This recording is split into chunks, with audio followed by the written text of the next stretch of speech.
It's been 3 years since the Taliban seized control of Afghanistan, and at a Bagram Airbase, once the center of America's war to unseat the Taliban and topple al-Qaeda, the Taliban held a parade showcasing abandoned U.S. and NATO military hardware. For more, Margaret Brennan joins us now in CBS News chief foreign affairs correspondent and moderator of Face the Nation. Margaret, before we get started, I want to play some of the sound from your interview with former CENTCOM Commander Frank McKenzie just this Sunday on Face the Nation. Obviously, you know that he used to command U.S. forces in the Middle East. Let's take a listen. August 15th is the anniversary of the Taliban seizing control of Afghanistan a few years ago. I wonder what you think about U.S. security currently. Well, I think about it a lot, Margaret. And 3 years on, our ability to see inside Afghanistan is quite limited. The violent extremist organizations characterized by ISIS-K and other groups, we believe they're actually expanding. They carried out a successful attack in Russia a few months ago. I am concerned about the growth of those organizations, and I'm concerned about the relative lack of our ability to see what they're doing and act against them should it prove necessary to do so. So I think we're in a weaker state now than we were a year ago or 2 years ago, and I'm concerned about the future. So, Margaret, if you could just help explain to our viewers what has transpired in these last 3 years and why this grim assessment from General McKenzie.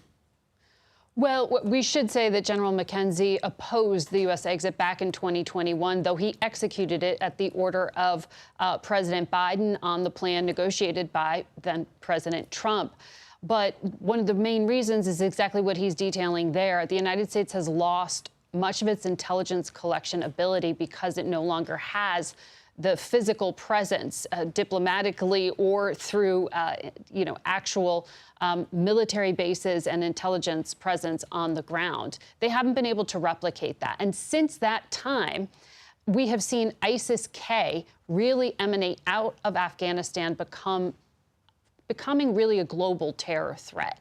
That is of deep concern to the United States, to the point where some critics of the administration are now arguing the United States should help the Taliban, our old adversaries, fight ISIS-K in Afghanistan. That's the sort of topsy-turvy world in which we are right now. We also see the Taliban, which is effectively the government of Afghanistan, though not officially recognized as such, building relationships with America's adversaries in Russia and in China. And that is deeply troubling on a national security basis.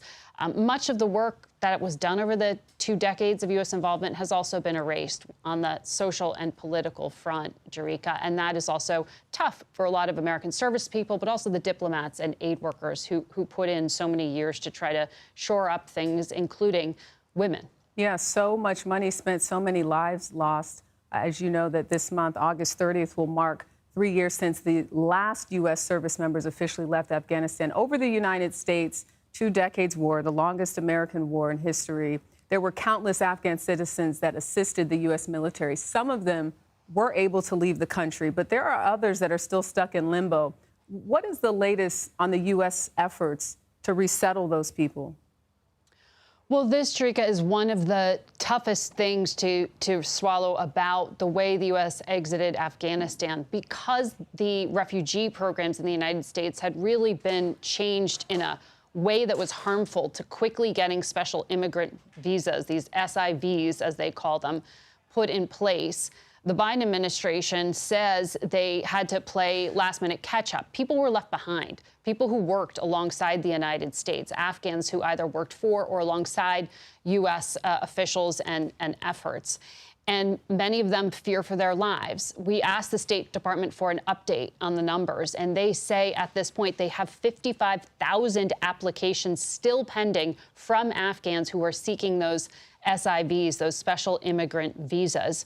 And many fear for their lives if they're in Afghanistan. Some of them have also, Jerika, been separated from family members. There were children left behind, parents who left, families pulled apart. I've spoken to some of the diplomats who were trying to reunite children with parents. This was really such a chaotic way beyond the pictures that continues to have impact for Afghans, many of them scattered around. And it's also become a political flashpoint here in the United States. Congress has set a cap on the number of visas allowed. And so they need an act of Congress to allow more, to raise that. That's politically controversial. Senators like Amy Klobuchar pushing for an Afghan Adjustment Act, some way to address this. The program itself expires in 2026.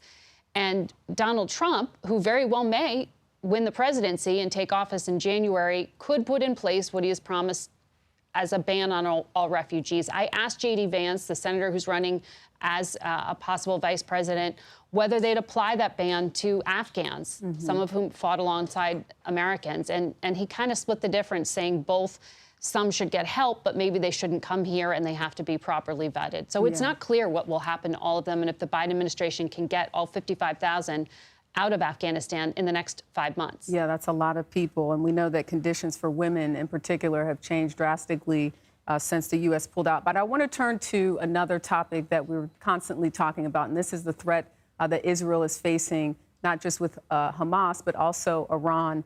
You know that there have been talks and constant negotiations. Do you think that the diplomacy so far that you're seeing is succeeding in sort of stalling a potential much larger attack than we've seen thus far?